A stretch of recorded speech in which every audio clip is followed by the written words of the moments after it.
Hey guys, welcome back to the Intimacy Liberation Army channel where we teach you how to date more, date better. I'm Duke Delaet, dating coach here at the Intimacy Liberation Army, and today's topic is adversity is the best thing ever. Adversity is defined by dictionary.com as a condition marked by difficulty, challenge, or setback in life. Even though no one likes bad luck, when they're dating, when they're out meeting new people, bad luck can be a big part of personal growth. And if you're focused on your development, and it'll help you learn important skills, knowledge, being able to bounce back, being able to rise up to challenges. And if you don't have any adversity, then you don't get the opportunity to learn those lessons. I touched on this a little bit yesterday in the Traits for Resilience video, but the hard times, the suffering, the adversity is one of the greatest gifts. And if you learn to embrace it, it can result in a whole lot of benefits, several benefits. First off, adversity brings self-awareness.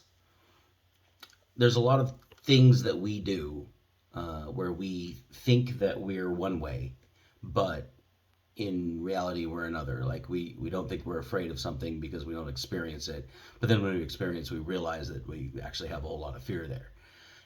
There are a lot of things that we don't know about ourselves, and most of the development in dating is figuring out who you are, how you respond, how you behave, how you react to things, and setting your boundaries, your limits, and your choices to set down a certain path of belief, right? If you have a value system or a belief system that supports your growth and your success in dating, then you most likely honed that from going out, talking to people, getting into relationships, getting fucked over, getting fucked with, and as a result, you start to set boundaries, and you know who you are, you know how you respond, you know how to do it in a way that's not combative or making people feel like shit. So you start getting much better results because you have a higher skill set in dealing with those problems. But you never would have gotten that skill set if you didn't have to deal with those problems in the first place.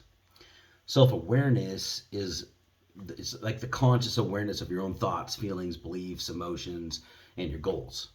And there's a lot of times where you have opportunities to reflect on overcoming the obstacles that you came across. When the adversity comes, you start to reflect on it. And if you don't have a lot of adversity, then you get that experience a lot less frequently. And if you have the opportunities to reflect on overcoming those obstacles, then you're going to start making decisions, having a better understanding of who you are and how you should proceed in your behavior into the future.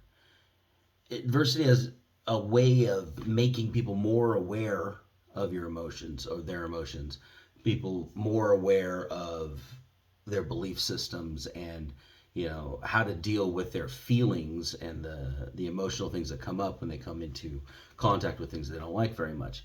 Any given circumstance, if the adversity is too much for you and you begin to shut down, then when you go back and you reflect on it later, then you can sort of strategize new behaviors that will allow you to surmount that in the future, right?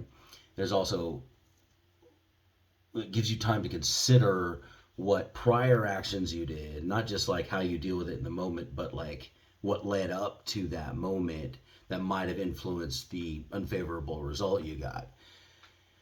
If you reflect on a bad dating experience, that's what helps you practice the reflection process in itself. And you get, the more practice you get, the more automatic, the more habitual you're going to get at it. And in the end, facing adversity head on can be used not only when dating's difficult, but also when it's easy. Like when you go out and you meet somebody and they give you a whole lot of bullshit, and then you kind of process your internals, then you have that internal skill. And then because you've reflected on it and you've figured it out, you figured out who you were in that space, then when somebody throws like lesser amounts of bullshit at you, like you can just kind of sail through it with ease because of the practice that you got from the previous from the harder thing. There's this guy, what's his name? Coach. UCLA coach. What is his name? I forgot. Anyway, it was an example from one of the Tony Robbins courses I went to. He was a UCLA coach, John Wooden, maybe. Anyway, he made the basketball hoops for his college team a little bit smaller, like just like a tiny bit smaller than the regulation hoops, the ones that they had to play in the real game. And so at practice, everybody would be shooting the basketball, but they had tighter tolerances to get into to actually score. And so their practice sessions were actually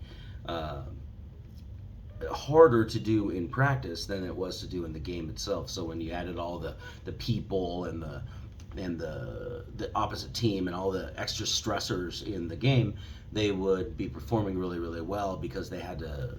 Their practice was harder than their actual performance. Now, the same thing I do in the Brazilian Jiu-Jitsu stuff. Like we go and we train super hard, super fast for way more rounds than we're gonna do on the mats at the tournaments, and then so our cardio gets better, our technique gets better. We have to pull things out of the hat when we're super, super exhausted and tired, and it just preps us better for. It makes the tournament experience seem like a breeze.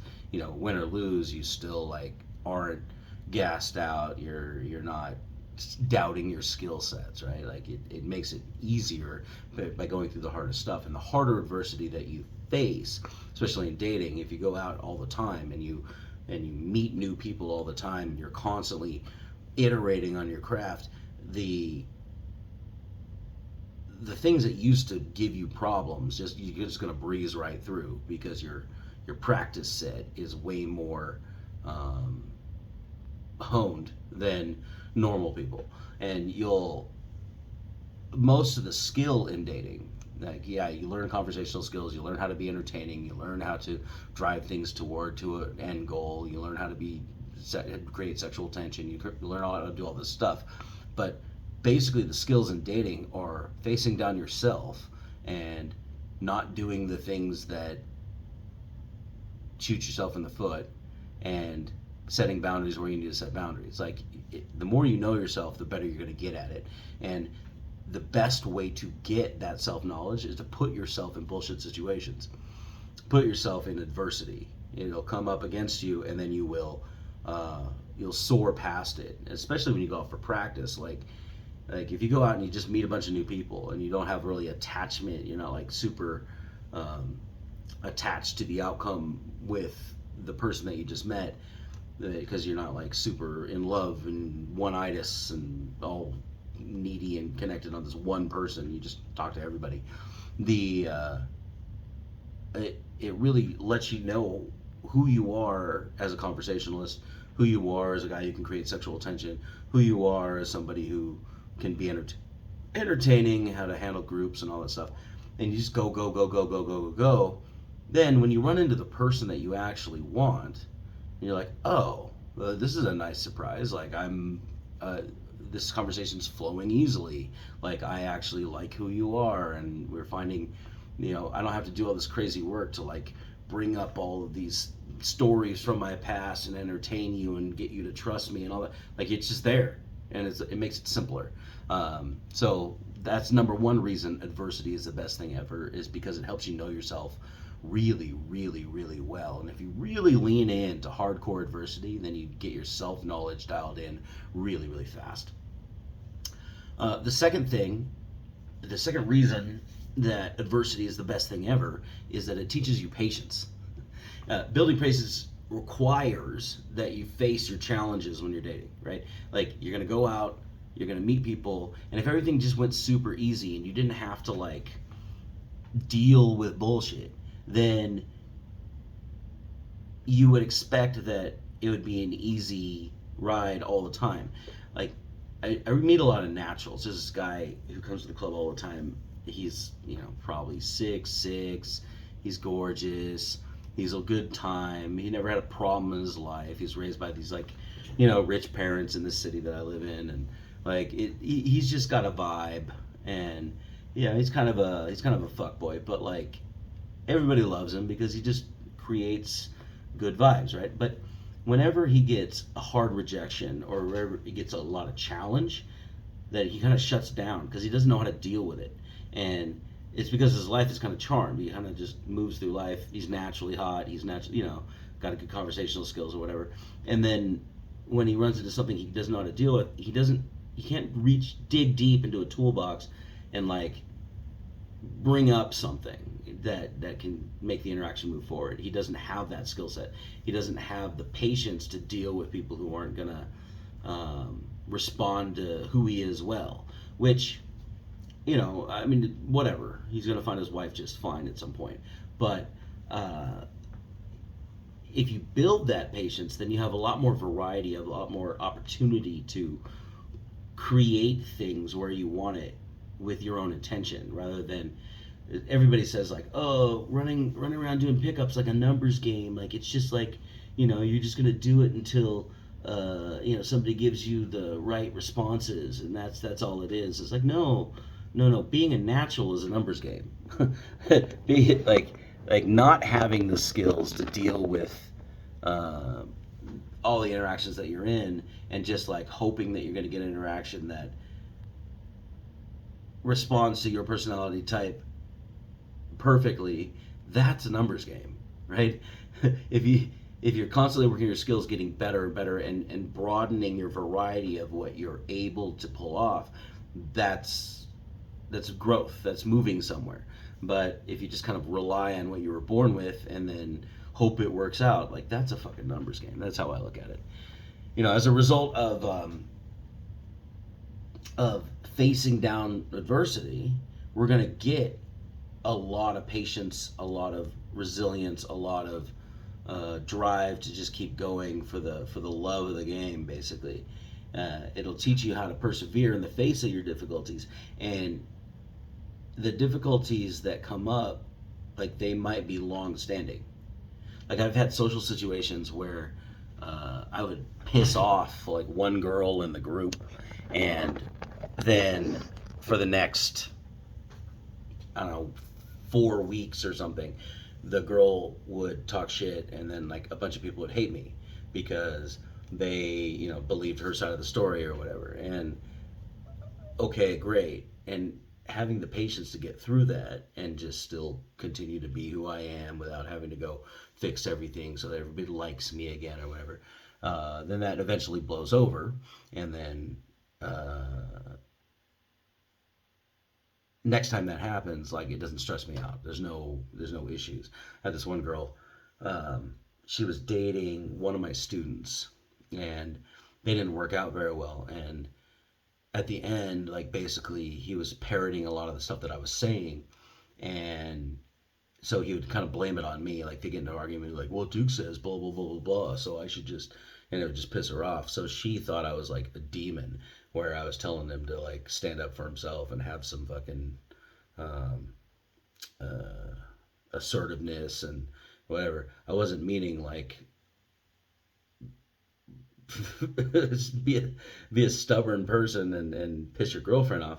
But what I was meaning like is like she's not gonna respect you if she tests you and you're weak. Like you gotta stick to what your word. You gotta have some integrity. You gotta put yourself out there the way that you said you were gonna put yourself out there so that she can depend on where you're going. And so at the end of their relationship, he was just like, yeah, well, Duke says I should stand up for this, and you shouldn't tell me what to do, and da da da da da. And so she hated me, and then she would go around. She like split my social circle in half, and just destroyed like all the stuff that I had built. And I just kept going out, kept meeting new people, kept doing the stuff, and I wouldn't talk shit about her. I wouldn't make it more dramatic than it needed to be. And then eventually it blew over, and she apologized at some point, and my social life was just fine. Like it was, like it didn't work. And facing that adversity was super useful in carrying on other group relationships that I had further on. Like I was able to just kind of breeze through. I'm like, oh yeah, this has happened to me before. It's fine. It'll blow over. And I had the confidence to just keep being me. And sometimes I'll even amp it up when I get adversity now. when I get people who don't agree with me now. It's because like, no, this is actually who I am. Like, you're not gonna change my behavior just because you think you ought to. And so, all that to say, adversity teaches patience. If you are impatient and you don't have the resilience to kind of like stay in a situation because it's a little rough, or you don't know, you have fear of the unknown, and you just jump out, then you don't learn much, and then you're kind of stuck at that level of social communication until you face down that adversity, and then you get the patience to be able to kind of stay in for a bit. The third reason adversity is the best thing ever is it creates resilience. And I kind of touched on this in the last point, but resilience is basically how fast we can bounce back. It's how well we can get back on our feet when some bullshit happens. If problems or setback shows up, and we, you know, you don't stay down, you get back up and you fight again. As it turns out, facing and overcoming adversity in dating, it helps build resilience. Like that's how resilience is built primarily. Over the course of a bunch of years, there was a study, I think it was in 2017 or something. It was I'll link it. It's this chick, Roxanne Silver. Anyway, they took about 2,000 people, and they looked at their mental health, and they looked at the general well-being, and then they were monitored over time by online surveys, and they were asked list some troubling events such as breakups, rejection, dating stuff that occurred before, and then adverse events that happened during the period of the survey time, right? And the results show that the people who went through the hard times were happier afterwards. Like their general sense of well-being was way better than it was when against the other people who did not go through some bullshit. They just kind of like coasted through life. And the individuals that were challenged by the problems that were happening were given the opportunity to learn how to overcome it, and then they developed their coping strategies that way, and they had some developing coping strategies, identifying support networks, and then building the confidence they need to persevere and carry on through. That perseverance, statistically, like kind of it correlates to the more perseverance you have, the more situational confidence that you have, and then you can carry yourself a lot happier because you're not stressed out because you trust yourself to be able to deal with shit. So so adversity creates resilience. There's like 30 fucking videos on this channel about resilience, so feel free to dive down the rabbit hole. I'm not going to go too far into resilience today. Fourth point, the reason adversity is the best thing ever: adversity builds better relationships. When things get tough in a relationship, people often realize they need the support, they need somebody to hear them listen, or somebody to listen to them talk, of other people in order to get through it. They need to reach out and have a support network. Adversity in dating certainly can put a strain on your relationships out externally and with yourself. And adversity in dating creates a foundation for those relationships to be strengthened. Your relationship with yourself, your relationship with your friends, your relationship with your partner, and your relationship ultimately with how you view the world. If you don't have problems, if you don't have bullshit come hit you from life, like taking you out the knees, then you don't have the ability to stand up and rise above it, and then be proud of that, have the skills after that, be able to relate that and teach that to other people. One of the big reasons I go out all the time still after fucking 15 years doing this shit is because I'm constantly want to keep the sword sharp. I want to meet people where they're at, get test my techniques, test my tactics, test my communication styles, and that way I can teach people. Like if you come to my workshop and I give you some bullshit from like 2009, and because I read it in a book but I never really tested it, I can't answer all the little idiosyncratic, nuanced questions that you have about how to apply the thing because I hadn't applied it. So I go out all the time and apply it so that when I'm teaching the stuff, I can bring real world knowledge to the table. Um, I have a better relationship with my clients. I have a better relationship with myself. I have a better relationship with my partner. I have a better relationship with my social groups because I go out constantly trying to find things that are new and new problems that I can overcome, new problems that I can surmount, so that I'm better prepared for any social situation. And then once I started traveling with the Attractive Man first, and I ended up in Ibiza the first time, and then I've been all over the fucking world with Attractive Man, Limitless, and Pick Up Daily, and I I started to see how people from other countries acted. Some people who were on vacation, people who were locals in like different areas, from like the Philippines to I went to Belgrade, Serbia, and they acted a little bit differently. They all party on boats over there. And then down in Napa, which is my favorite spot in the world, like from New York to Miami to Playa del Carmen, Cancun, like all of these places I ended up going, like Thailand, they all have different ways that people operate because of the socioeconomic system, the familial and religious structure. Like if you go to Colombia, there's a lot of like familial stuff. Like their culture is just very different than like the fast pace. Like I'm from LA, and like we don't. Most of my friends like don't talk to their families that much, and down to Miami, it's kind of like a party, like but still has that South American vibe. Like there's all of these different little nuances that you can get, and when I started traveling, I got so much of that that I was able to build a structure of who I am that would be able to be effective in all of those places. And then when I get to just normal conversation with somebody local, where all of those things aren't all of those external things aren't distracting, it's way easier, and I can build a much better relationship with those people. I can get deep super fast, and adversity can put a strain on your relationship. The more, just like if you get over adversity by yourself, you get stronger.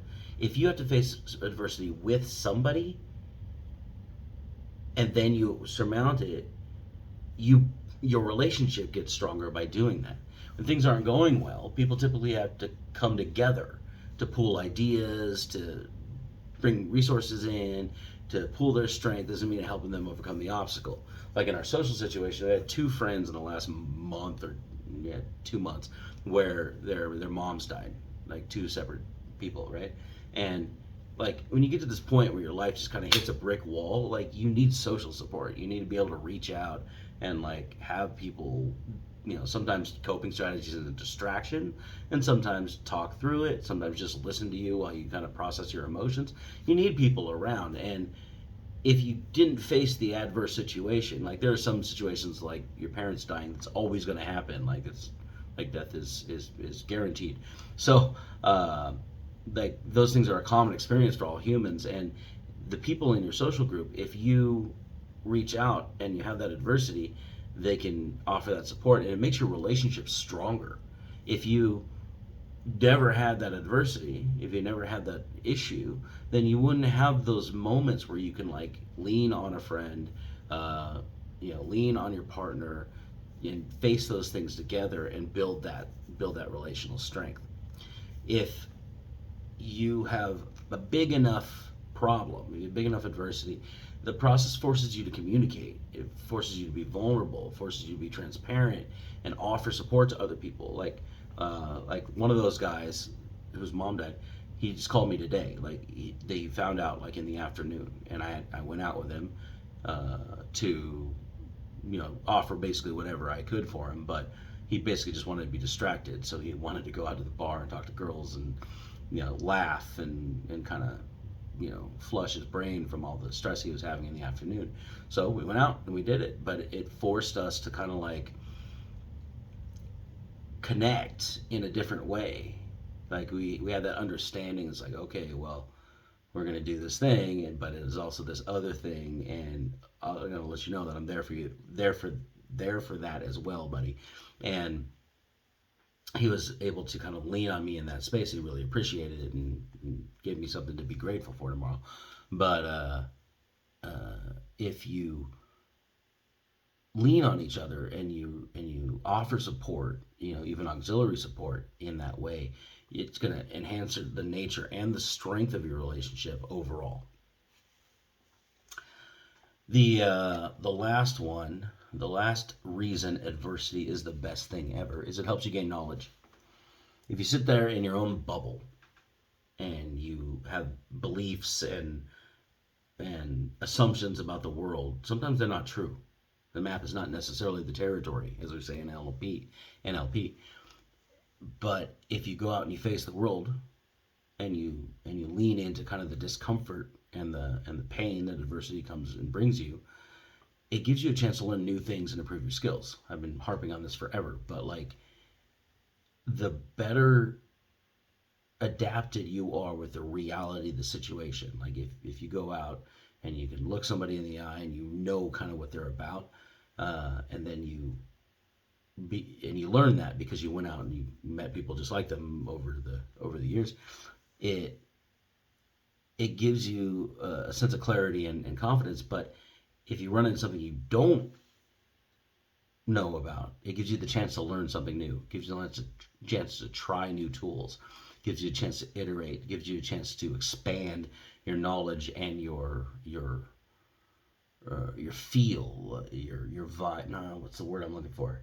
It's like it gives you a chance to intuit. Yeah, it gives you a chance to increase your intuition of the situation, because as you try new things, you can sort of feel like, okay, is this going to work, or is this person going to respond, angrily? Are they going to respond and give me respect? Am I going to develop rapport with this? Like all of this stuff, it happens in real time because you're forced to deal with the problems and not in your own little cookie cutter way that you thought it was going to be. When it gets hard, you often have to figure out new ways to solve the problems as a way to get through it. This means you got to do the work of figuring out what the problems are, figure out your resources, talk to friends, get some mentors, model somebody, try to figure out how to deal with the problem itself, analyze the solutions, and then choose and put forth the best ones, test them in the real world. When you do that, you get real knowledge, real useful, pragmatic knowledge very quickly. And that process of solving problems, making decisions, is really, really deep work. It's not like, okay, what do I say to get a girl attracted to me? Teaser, right? Like it's not that surface level bullshit. Like if you go out and you start talking to somebody, you make eye contact with them, you hold it with them, they begin to challenge you, and you have to come up with something that's truly you, truly authentic, and yet also effective. You only get that skill set from doing it for real. Like you can't just sit in front of the mirror and talk shit. You have to like talk to people and have them test you, and sometimes you fail. Like that's how it works. But getting that adversity is going to teach you a whole lot more about yourself, about the skill sets, about them, about reality as a whole. You're going to gain so much more knowledge by getting all the adversity.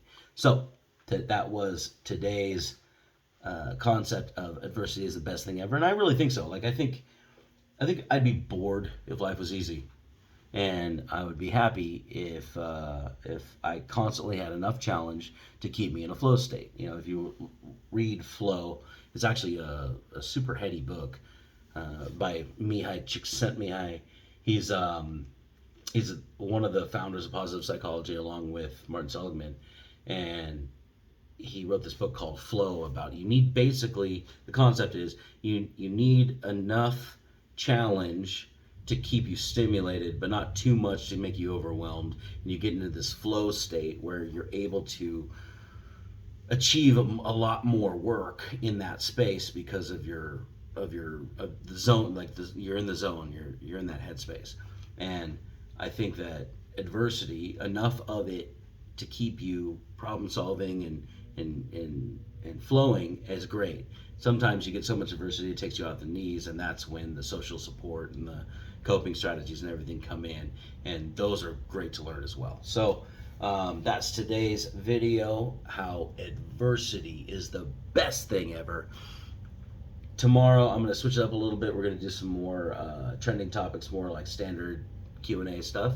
But this has been a fun little jaunt down adversity and resilience, and I'm going to keep that up a little bit next week as I kind of get some of these trending topics out of the way.